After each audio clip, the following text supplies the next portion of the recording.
মানে যোগ্য অযোগ্য বলতেও আমার বিবেকে বাদে, মানে যারা আমাদের অপরিচিত তাদের কাছে আমার প্রমাণ করার কিছু নেই। ওনার আসলে সমস্যা আছে, ওনার চিকিৎসা করা দরকার। দিন শেষে আমি জানি যে আমি কোন মানুষটা এবং আমাকে কারোর কাছে প্রমাণ দিতে হবে না।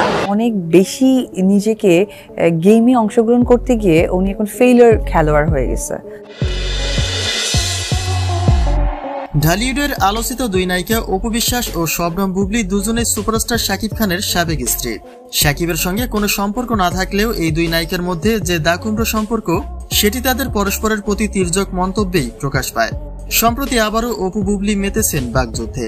পরিচালক মোহাম্মদ ইকবালের বিট্রে সিনেমা থেকে বাদ পড়ার পরে বুবলি জানিয়েছেন, শাকিব খানকে নিয়ে আপত্তিকর মন্তব্য করার কারণেই পরিচালক মোহাম্মদ ইকবালের সিনেমা থেকে সরে দাঁড়িয়েছেন তিনি। তবে বুবলির এমন বক্তব্য প্রকাশ্যে আসার পরে অপু বলেন, নিজের সিনেমা থেকে বাদ পড়ে শাকিবকে দেয়াল হিসেবে ব্যবহার করার চেষ্টা করছেন তিনি, যা একটি দুর্বল গেম প্ল্যান। সিনেমা থেকে বাদ না পড়লে শাকিবের প্রতি দরদ দেখানো এমন কোনো বাক্য তিনি ব্যবহার করতেন না। আসলে সবখানে শাকিব খানের নাম মুখে নিয়ে উনি ক্লান্ত হয়ে গেছেন। অনেক বেশি নিজেকে গেমে অংশগ্রহণ করতে গিয়ে উনি এখন ফেইলিওর খেলোয়াড় হয়ে গেছে। এদিকে সংবাদ মাধ্যম অনুযায়ী এবার অপুর সে কথার জবাবে তাকে ইঙ্গিত করে বুবলি জানালেন, বুবলি নাম নিতে নিতে উনি মানসিক রোগী হয়ে গেছেন। শুধু তাই নয়, অপুকে ছাগলের 3 নম্বর বাচ্চার সঙ্গে তুলনাও করেছেন, প্রকাশ্যে এনেছেন নানা গোপন কথাও। বুবলি বলেন, সব থেকে হাস্যকর হলো উনি নিজের নিঃশ্বাসের থেকেও বুবলি নামটা বেশি নেন। সব জায়গায় শুধু বুবলি বুবলি আর বুবলি। ভাইরাল হওয়ার জন্য তিনি এমন কিছু নেই যা করছেন না। বুবলি নাম নিতে নিতে উনি এখন মানসিক রোগী হয়ে গেছেন। বুবলি আরো বলেন, শাকিব আমার পরিবার, আমি সবসময় তার নাম নিয়েছি এবং সারা জীবন নেব। পরিবারের সদস্যদের নাম নিতে কেউ কখনো ক্লান্ত হয় না, তবে যাদের স্বার্থ থাকে তারা ক্লান্ত হন। আর যে মহিলা এসব বলছে সে কে? যিনি ছাগলের 3 নম্বর বাচ্চার মতো সবসময় আমাদের মাঝখানে তিরিং বিরিং করেন, সারাক্ষণ নিজের মতো বানানো মিথ্যে রচনা বলেন। এখন তার ক্যারিয়ারে আলোচনায় থাকার একমাত্র বিষয় আমি ও আমার ছেলে। জাতীয় টেলিভিশনে কি সব উদাহরণ দিচ্ছে যার কোনো অর্থই নেই। কি সব নোংরা আপত্তিকর শব্দ ব্যবহার করছে যা খুবই লজ্জাজনক। তার মুখে সবসময় দুর্গন্ধজনক শব্দগুলি থাকে, কারণ তার ভেতরটাও এরকম। কেউ যদি কোনো অশ্রাব্য ভাষা ব্যবহার করে দিদি, সেটা সম্পূর্ণই তার ব্যক্তিত্বের বহিঃপ্রকাশ।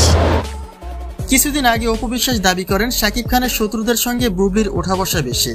এ প্রসঙ্গে বুবলি বলেন, 2008 সালে শাকিব অসুস্থ হলে সঙ্গে সঙ্গে দৌড় দিয়ে অন্য জায়গায় সিনেমায় সাইন করেছিলেন তিনি। আবার যে নায়কের সঙ্গে সিনেমা সাইন করে তার মৃত্যুর পরই জানাজা শেষ হতে না হতেই পরিচালকদের অন্য নায়ক খুঁজতে বলায় 5 থেকে 6টি সিনেমা থেকে বাদ দেওয়া হয়েছিল এই মহিলাকে। আবার দিন শেষে স্বার্থের জন্য শাকিবের কাছেই ভিড়ে ছিল, সবই ইন্ডাস্ট্রির মানুষজন জানেন। জয়া আপু, বিদ্যা সিনহা মিম, ফারুক ভাই, কাজী হায়াত আঙ্কেল থেকে শুরু করে অনেক তারকার সঙ্গে বিএফডিসিতে বেয়াদবি করেছিলেন তিনি, যা নিউজেও এসেছে। আর বেয়াদবির জন্য তিনি মারও খেয়েছেন। এই চিত্রনায়িকা আরো বলেন, 2017 সাল থেকে শাকিব ও তার পরিবার নিয়ে কি অপমানজনক কথা বলেছিলেন উনি। কোন নায়কের সঙ্গে আপত্তিকর অবস্থায় ধরেছে সেই কথাও আছে। অন্য নায়কের সঙ্গে যখন ফের প্রেমের গুঞ্জন উঠল, যখন ওই নায়কের সঙ্গে ওখানে কিছুদিন পর আর বনিবনা হলো না, তখন বলে যে এমন প্রেম কথা নাকি ইচ্ছে করে উঠিয়েছেন। ইকবালের প্রসঙ্গ টেনে এই নায়িকা বলেন, অপু নাকি ইকবাল ভাইয়ের ছায়াও দেখেন না। কিন্তু কেন?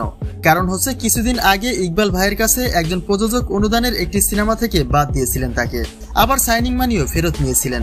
সেলিম ভাই বা ইকবাল ভাই যখন সিনেমায় আমাকে চুক্তিবদ্ধ করেছিলেন, আমার কাজের অনেক প্রশংসা করেছিলেন, তখন তাকে নিয়ে সিনেমা বানাচ্ছিলেন না, বানালে ঠিকই করতেন। এ ধরনের কোনো উদাহরণ আছে ওনার কাছে যে ওনারা সিনেমা নিয়ে গেছেন অথচ তিনি ফিরিয়ে দিয়েছেন, কিন্তু এখানে চালাকি করে শাকিবের নামের উপর দিয়ে চালিয়ে দিল। কাকে কি বোঝান উনি, যা যথারীতি হাস্যকর। অপুকে হুঁশিয়ারি দিয়ে বুবলি বলেন, সে ভেবেছে আমাকেও আমার ছেলেকে নিয়ে সবসময় মিথ্যাচার করবে, আর আমিও বরাবরের মতো চুপ করে থাকবো, কিন্তু তা কখনোই না। কেননা আমার কখনোই তাকে নিয়ে কথা বলার কোনো রুচি হয় না।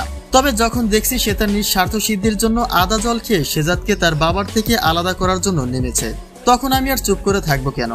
সে সব নিয়ে সারাক্ষণ বাজে গেম প্ল্যান করে বলে এই গেম প্ল্যান শব্দ তার মুখ থেকে এসেছে।